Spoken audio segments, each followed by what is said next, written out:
lot of meetings. I know you just walked in, but I wanted to bring you a cup of coffee and talk you through it. I didn't want her alone with me, and yet I'd somehow allowed her to become the first person that greeted me every morning. The last couple of nights I had dreamed about her too. I had woken up hard, my muscles tense and my body aching. I could barely remember what I had dreamed, but it had been very inappropriate. "Sure," I said, nodding. For such a powerful witch, I was weak.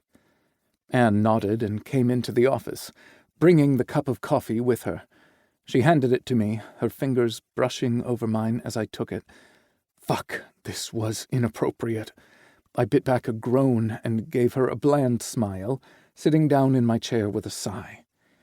Anne went over to a table that was against the wall and started the coffee pot. I watched as she measured out the coffee grounds, her skirt hugging her ass in a way that should have been against HR guidelines. But our HR department was currently gone, since they had all been working for a monster who wanted to use Omega witches for their magic. Well, there was Cinder, but the dress code was the least of our concerns. It was my problem anyway. Fuck! I took a sip of my coffee, swallowing hard as she turned and came over to the desk. She started grabbing my empty cups, and I winced. "You don't need to do that," I said, only slightly humiliated. "I know," she quipped, raising a brow. Her soft lips pulled into a smile. "Just drink your coffee, boss. I know you were here late Friday working and that you're stressed. And you have at least 5 meetings today." "Fuck, 5?" I hissed. "Yep," she said cheerfully. "Some of it has to do with new hire interviews.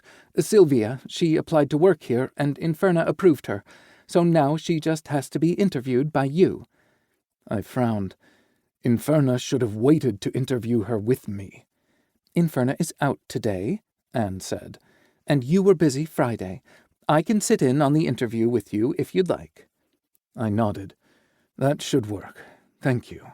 Is Inferna okay? How in the hell do you know more about this office than me?" Anne snorted, carting all the cups over to a table with a bin on top. "Well, first, I work on the same floor as everyone else. And second, I'm the secretary. I sit at the front desk. Everyone tells me everything, and I see what happens, including how the shifting room is sometimes used."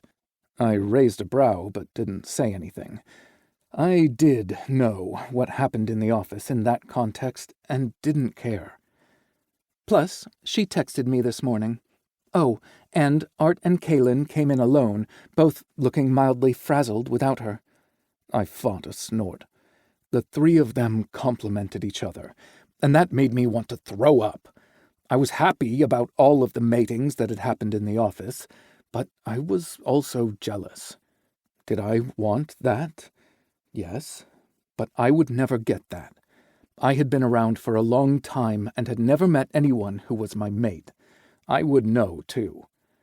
The idea of going into heat right now sounded like a nightmare anyway.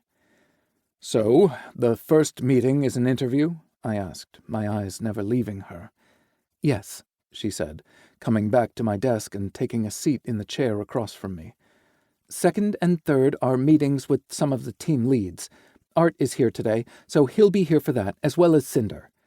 I nodded, reaching for one of my sticky notepads and a pen. I scrolled down what she was saying, pausing to listen to what was next. "Fourth meeting is with what is left of the corporate side of the company?" Fuck, that was complicated.